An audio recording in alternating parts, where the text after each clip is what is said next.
Let's talk more about this now with retired Lieutenant Colonel Glen Grant, a defense and security analyst. He joins us live now from the Latvian capital, Riga. Thanks very much for being with us. So I want to ask you, first of all, about this proposed 30-day ceasefire, because it does seem that at this point that the United States and Europe may be working together on this, and that would presumably put further pressure on Russia. Is this something that can work, do you believe? No, I don't at all. I don't see that Russia has got any intention of going for a 30-day ceasefire unless they believe they can get something from it. And the only thing that they could get from it is reorganizing and reshaping their forces to attack somewhere else. But you've seen from 3-day ceasefire, which is really supposed to be quite important for them, they still carried on fighting. So if we have a 30-day ceasefire, they will just carry on fighting, but claim that they have a ceasefire and try and pretend that everything is good on the Russian side, but not on the Ukrainian side. And as far as the United States, US President Trump has been accused of not doing enough to get behind Ukraine, and there were accusations that he was showing more sympathy for the Russian side.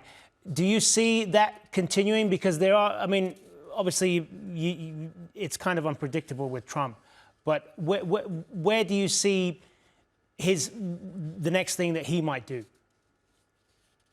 Well, you're right about being unpredictable. He's been unpredictable since the start.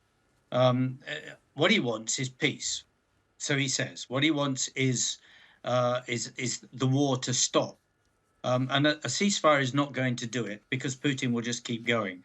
So I'm hoping that he will slap some really heavy sanctions onto Russia that might make them think quite hard, because the only thing that's going to stop Russia basically is economic collapse.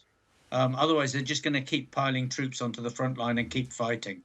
And the only people who can really put economic collapse on Russia is America. So if Trump doesn't grasp that nettle, the war will keep going.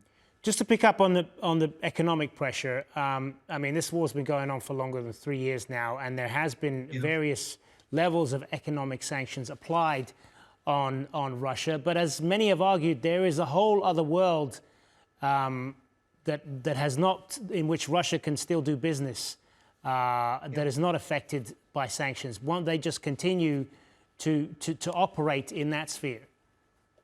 Yeah, they will. They will. And I mean,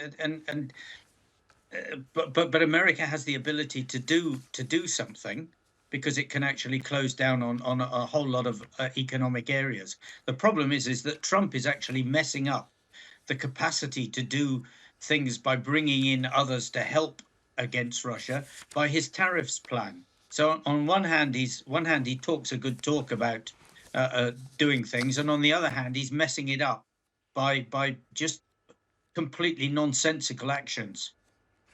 Good to get your thoughts on this. We're going to have to leave it there. Retired Lieutenant Colonel Glen Grant, thanks very much for being with us. Not at all. Thank you.